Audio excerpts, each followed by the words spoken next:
again, but it's so great to have you here today. And we're very happy that we were able to connect with you and just find out about your journey and Mhm. kind of just some few, discussion few thoughts for discussion that we can just start. If you had to break down the AB1A journey maybe into a very small roadmap, like, not very in Mhm. detail, but if you knew Sure. some major points, that'd be great for anyone who's like wanting to pursue a similar path. Sure. So I'll start by giving anyone who has not heard of this visa before, and it's something that I think we are having an increased awareness towards these days because of everyone posting on LinkedIn, and we have more examples in our network where people are being able to get this visa. So an overview of the EB1A is if you are struggling with your visa situation and you want a merit-based route towards having a defined waiting period before you get your green card, then Mm-hmm. EB1A is the route for you, where you have to prove to the US government that you are in the top of your field. And in return, you get to bypass the 150-year wait typically for some countries in their green card backlog. And you would Mm-hmm. maybe get it in about 2 to 3 years, depending on what your priority date is. So it's a defined time period, definitely an actionable plan that everyone can aim for. And when we start talking about EB1A, there are several misconceptions to it. Like people think you need a PhD, you need a Mm-hmm. research paper, you need a Yeah. patent, and that becomes an entry barrier towards even thinking about EB1A. So even before you start thinking about EB1A, start giving yourself the courage that you are eligible for it and you can Mm-hmm. work on building a profile that can get an EB1A even if you don't have it right now. So that would be the foundation because we often hear random things, random people saying Yeah. some negative things about this visa, and then we think this is unattainable. It's not something for me. So Yeah. through the reason I'm sharing my journey in a lot of podcasts and a lot of fireside chats is I want people to remember that anyone can aim for this. You just have to put in a lot of hard work and a lot Right. of paperwork is involved. So, as a roadmap for how to get this, it's you can start by with whatever you currently have. You can start by educating yourself on what criteria you need to satisfy to get the Mm-hmm. EB1A. So there are 8 criteria for people in STEM, and Okay. if you satisfy three of those, you get the EB1A visa. Now, it's not Okay. as simple as that. You have to give US government the authority to decide whether they accept a certain criteria or not. So for Okay. safer side, people usually apply 6 to 7 so Okay. that either three of them or three or more get accepted and then they Okay. have a better chance at getting the EB1A. Mm-hmm. So that would be the first thing. And once you know what criteria exists, you have to gather whatever evidence you might have. So in our life, unknowingly, we've gathered some evidence towards EB1A. Like long back when I was in India, I completed 4 years in tech, and there was a magazine that featured women in tech that published something about me. Okay. And I didn't know it then, but I could use that evidence towards my Wow. EB1A application. So it's just Wow. that everyone has done something or the other in the field of tech that may or may not be used for your EB1A application. So document Mm-hmm. everything that you have and go to a lawyer and get a profile review done. So every lawyer, regardless of the commitment, they Mm-hmm. charge a certain amount of money, which is like 150 to 300 USD usually. The Okay. rates might vary, but they charge a 1 hour. They charge this money for a 1 hour session where they review Okay. your profile and they help you understand what are the gaps in your profile to be able to submit the petition. Okay. So identifying those gaps early on in the process, it's Mm-hmm. much easier to then navigate through the journey without any misconceptions in mind because then you get an actionable plan. So have your lawyer tell you what the gaps are, and from there on you can start targeting. I'm going to first work on this criteria, then this criteria, then this criteria. So this Got it. entire black box becomes an achievable Actionable, goal, yes. actionable goal that you can start working on. So that would be the biggest thing. And I think people waste 2 to 3 years just Mm. getting ready for EB1A, attending a lot of sessions, but not putting in the work. Right. So once you get started, we are all smart enough to figure it out. You just Mm-hmm. have to get started by talking to the lawyer Right. and being able to filter out all the noise that comes with EB1A, that everyone has an opinion about it. So being able Very to important. filter out that noise early on before you get started is very important to build in the confidence that you can get there. Mm-hmm. No, that's great actually. Like you just said, and something just opened up for me even because I'm just like I was not considering this myself because I'm also like it's a black box and it feels like it feels like something far away, unreachable Mhm, almost.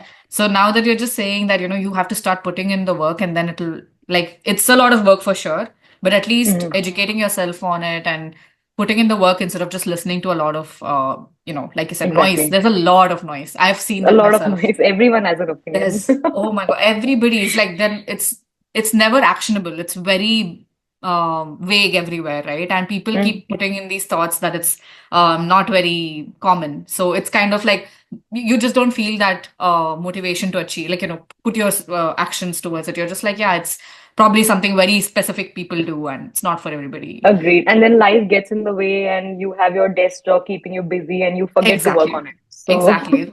I you have know. And to draft out a plan that you can work towards. And then you spend several weekends and evenings. I worked on my profile for 2 years, oh my but God, that consistency starts building up automatically once you know that there is an achievable path to getting there.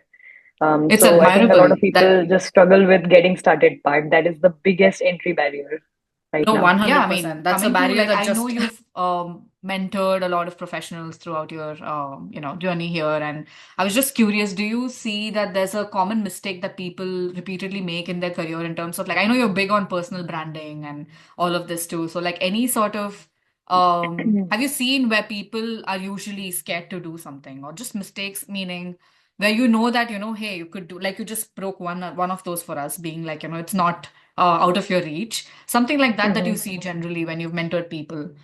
That happens a So would lot. this be with respect to job search or just building your career in general? Maybe building your career in general, just Yeah. anything for that matter. It could I involve think anything to do with personal branding also. hmm Sure. So one thing that I do see in a lot of folks that I've mentored is the ability to not ask for just the tendency to not ask for help.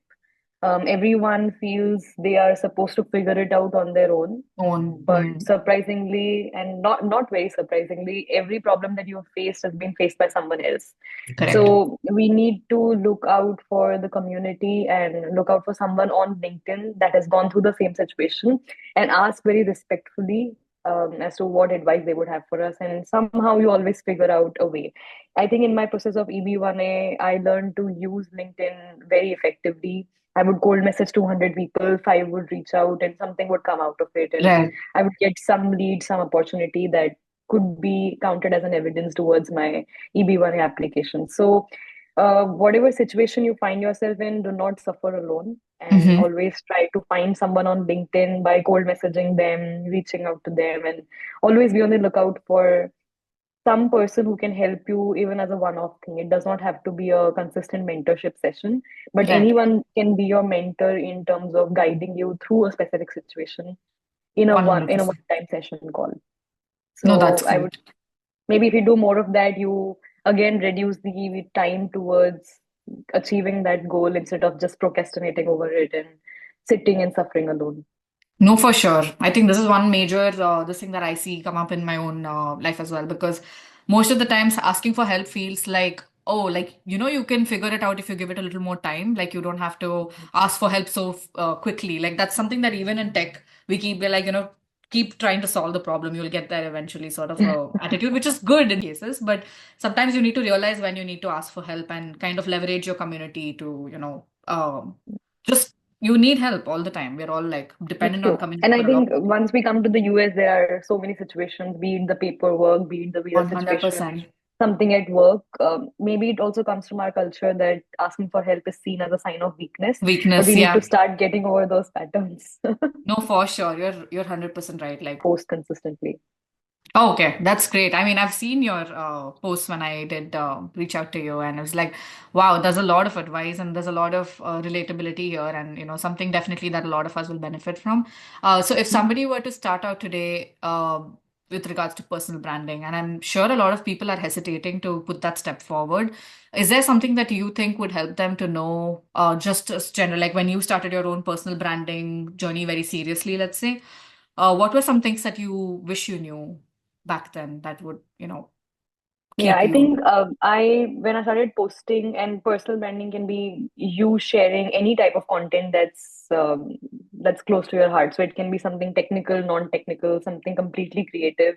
So you can post about anything that you're passionate about, and you can choose a single platform to start with, reach out to, and then expand to multiple platforms. So that's Right. all in your hand. You get to control the pace. But I think the biggest barrier that I had was I was too afraid of people judging me on LinkedIn, because Mm. once you start posting on LinkedIn, you do receive a lot of negative comments that Yeah. discourage you. Even when I posted the EB1A post, I remember there was a comment which said, "This is just a green card. What's the big deal?"